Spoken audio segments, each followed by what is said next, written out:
A labor protest in Thailand's capital, Bangkok. Among the workers rallying for their rights is this group from neighboring Myanmar, also known as Burma, where average incomes are only 3% of what they are in Thailand. There are as many as 1.5 million Burmese working here. Most have left Myanmar illegally and cannot return home. Many have been trafficked.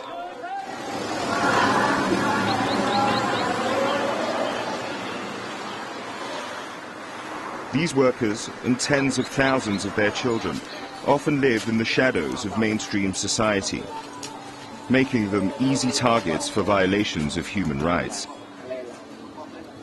Helping to smuggle them in are people like this man, who asked not to be identified. He is a Thai-speaking Burmese who was formerly a broker of workers from Myanmar, bringing in as many as 50 people a month for 10 years. I would tell people they could earn 400 or 500 baht a day, or $15 US.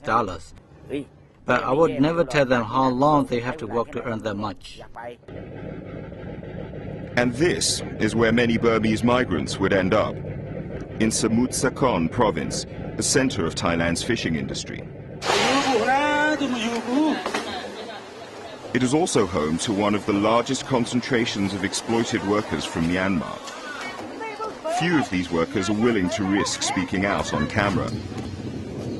But 23-year-old Mong Cho has little left to lose. 5 years ago, he left his wife and daughter back in Myanmar, thinking he could better provide for them, if only he got a job in Thailand. He knew that he would have to work several months just to pay back the smuggler who brought him here. What he didn't know was that he would end up being sold to a ship owner. He would spend the next 2 years at sea. The ship's supervisor treated us badly, especially those who were not experienced. He would beat us when we did something wrong, like taking the nets out of the water. He would hit us with sharp objects. Even if we were sick, he would still make us work. In the fisheries, there is a serious problem. Surapong Konchangtuk is a top human rights lawyer in Thailand. The owners of these companies are usually mafias or powerful people that the government tries not to touch.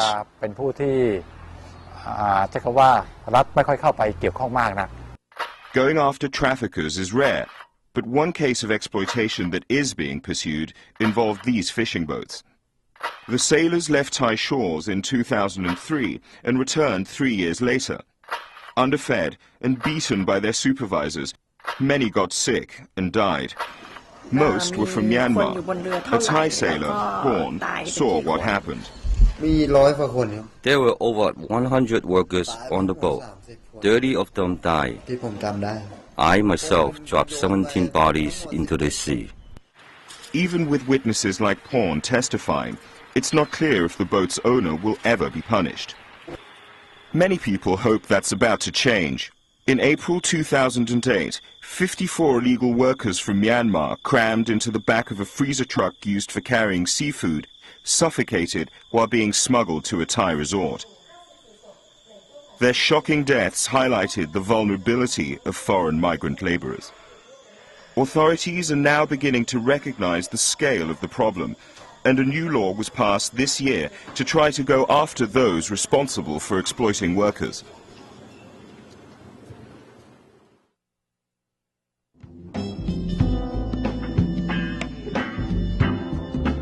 This report was prepared by Michele Zaccheo for the United Nations.